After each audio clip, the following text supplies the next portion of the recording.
Can you guys pay my actual UOG tuition? That like, well, it's two students that are paying their tuition right now. Assumedly, are two young people who I had the very distinct pleasure of working with over the weekend. They are the co-MCs of next Tuesday's Charter Day festivities. It is the 53rd Charter Day over at the Manila campus. So we have Maria Minas and Christian Ramos. Maria is a upperclassman. Maria, you're junior or a senior? Oops, I turn on the audio. Oh. And you are a math major, of course, way smarter than I will ever be if you decided to pursue mathematics.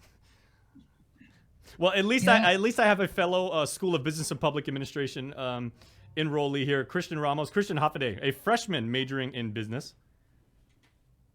Yes, Hafade, thank you for having us. All right. Well, thank you guys for for taking up the responsibility to be the MCs of Charter Day. And when we worked together over this past weekend, the three of us were in a private Zoom call, and like you guys were going over some of your program items and the agenda.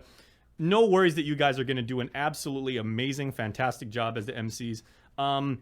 As Student Government Association representatives, what led you to serve UOG and the student body in that role? Because, as a college student, you've got so many things you've got to worry about. Plus, there was that little pandemic thing that happened last year, which completely transformed learning and everything. So maybe, Maria, let's start with you. Like, what led you to want to get into student government and on top of all of the stuff you've got to do as an undergraduate?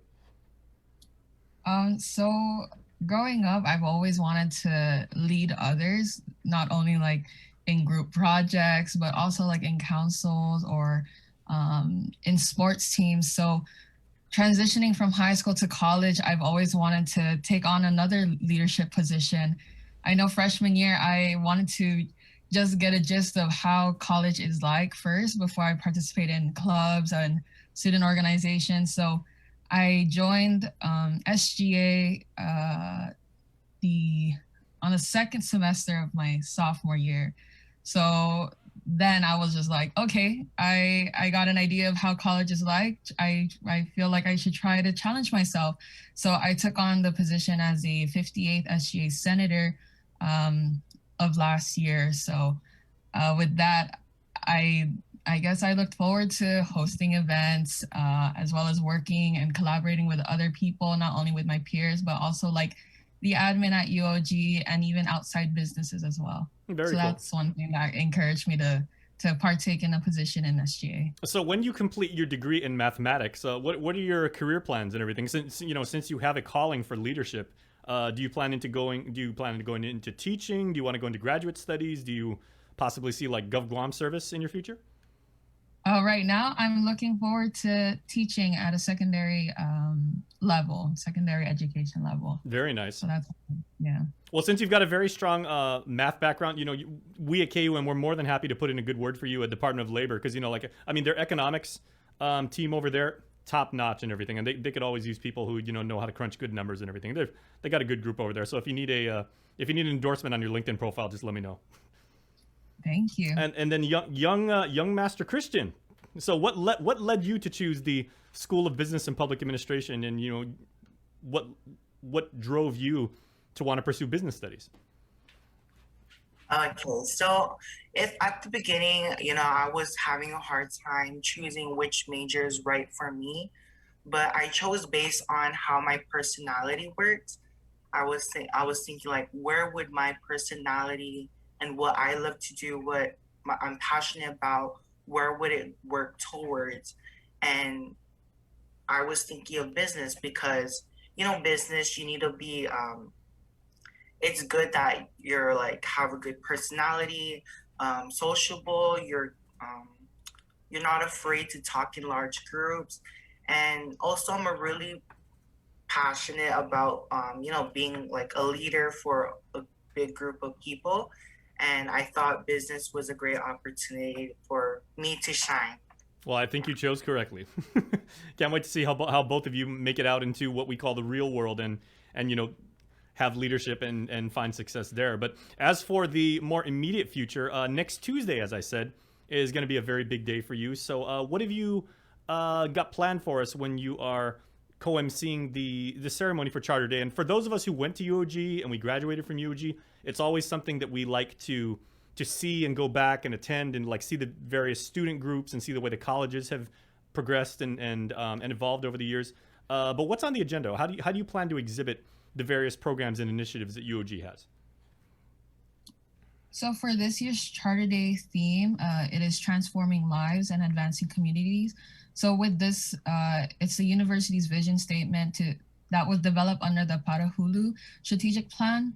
So it recognizes the scope of influence and positive impact the University of Guam has contributed to society through its research, students, and alumni throughout the world. So with the event coming up this Tuesday, we have a lot of the schools, colleges, as well as student governments and extra programs to showcase their, like I mentioned, research and projects that they've been doing so far on campus. They've also have their own respective activities such as scavenger hunt, maybe guest speakers, activities.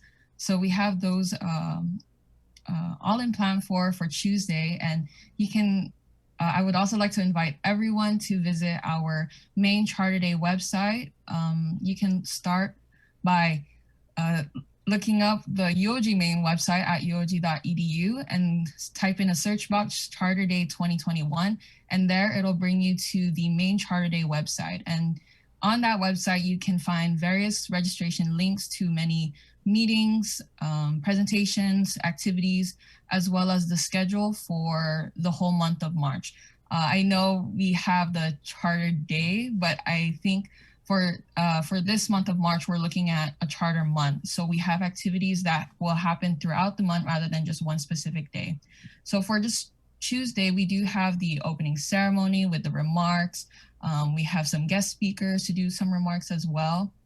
And other than that, I guess we'll just disperse everyone after that day to participate and I guess attend all the presentation activities afterwards. Excellent. So, Christian, if people would like to tune in, and there are UOG alumni all over the world. You know, some of us have gone into the military and they may be deployed in various parts of the planet. Other people may have moved away. Other people, for whatever reason, just would not be able to participate as normal. So is this a Zoom or a Microsoft Teams presentation or a live stream people can tune into? Okay, so it will actually be a celebration on Zoom.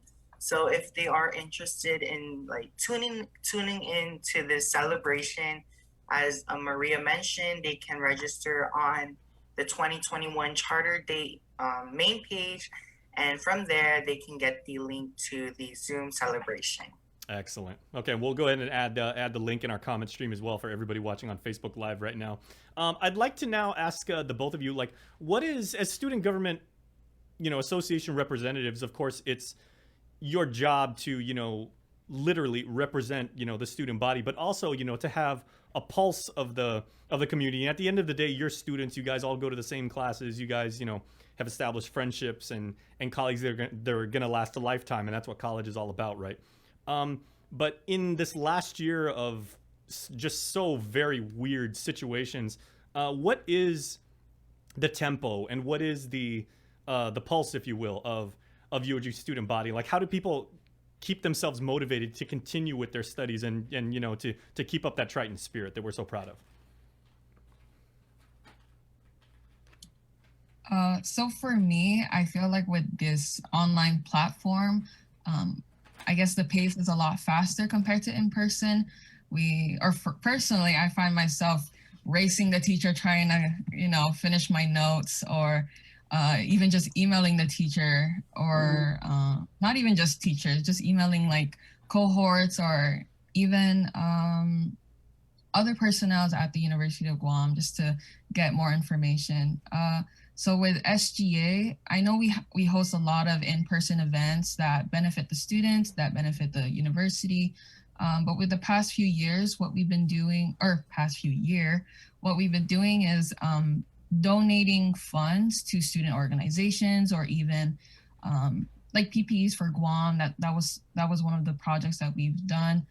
But yeah, just giving things back to the students or the community was something that we did in the past year, because yeah, it was hard because we couldn't meet in person, so everything had to be online or yeah, through online transactions or through donations. And see, there isn't a class at UOG. There isn't like Inafa Maulik 101, right? That's not an official class of what we really hold true as Guamanians, not necessarily Chamorro or Haole or Filipino or anything like that, but as residents of this wonderful community, is we take care of each other, and we make sure that our families, our neighbors, our village, our entire island is well taken care of. So the fact that you guys are doing that across the various colleges and everything makes me as an alumni like so very proud.